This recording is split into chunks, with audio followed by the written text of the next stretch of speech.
Good morning, ma'am. Good morning, classmates. My name is James Vasquez, and I am now discussing about the constellations. Okay, first is the index.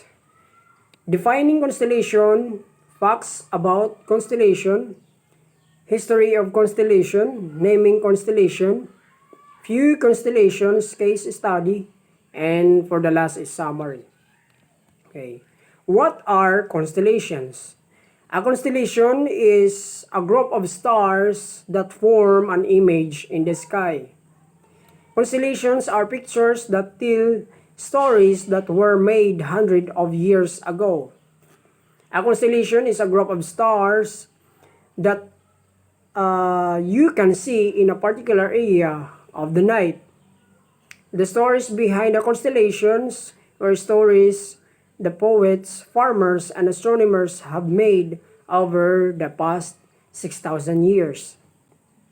Facts about the constellation. Okay, there are 88 total constellations in the world. One of the constellations move over the year. One of the constellations has the planet Mars in between them.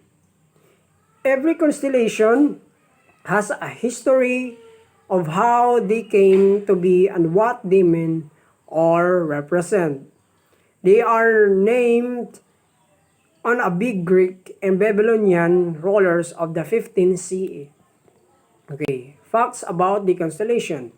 If you are in the equator, you can view all of the constellation in an area. If you are on the North Pole, you can only see part of the sky. Most stories that the constellations had were about hunters, warriors, queens, kings, birds, bears, horses, and other figures. The reason we can't see some constellations all the time is because they are up in our sky during the day. Okay, history of constellation. There are 88 officially recognized constellations in the sky, and these astronomical patterns have a fascinating and long history. 48 of the constellations are known as ancient or original, meaning they were talked about the Greeks and probably by the Babylonians and still earlier peoples after the 15th century. With the age of the great discoveries and worldwide navigation, the southernmost part of the sky became known to man and had to be charted. Furthermore, across the entire sky were large gaps filled chiefly with dim stars between them. In more recent times, people have invented the modern constellations to fill up some of these spaces. Okay, few constellations. Draco the Dragon. Draco the Dragon is one of the few constellations that really looks like itself. His story is that he used to guard the golden apple tree in his paradise garden. Gross. Okay, the gross was often referred to as flamingo. The ancient Egyptian used the crane as a symbol of the astronomer because of high flight. Leo.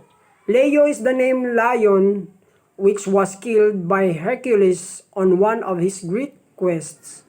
Legend says that the lion had hide that could not punctured by iron, bronze, or stone.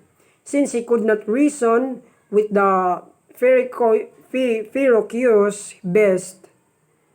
beast, Hercules strangled it to death, and the local people were very grateful. Ursa Major or Big Dipper. This group of stars contains those who make up the Big Dipper and small. It is also known as the Great Bear, and it is in the northern hemisphere.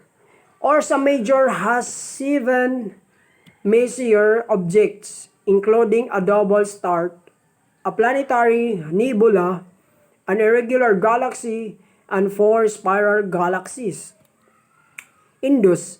Indus is a constellation in the southern hemisphere. It was one of the 12 constellations navigators Pieter Dirkzoon, Keister, and Frederik de Houtman mapped by the Dutch astronomer Petrus Plancius. Indus was first depicted in Johann Bayer's Atlas Oranometria in 1603. The name of the constellation means the Indian, and it is illustrated as a man holding arrows without a bow as though hunting.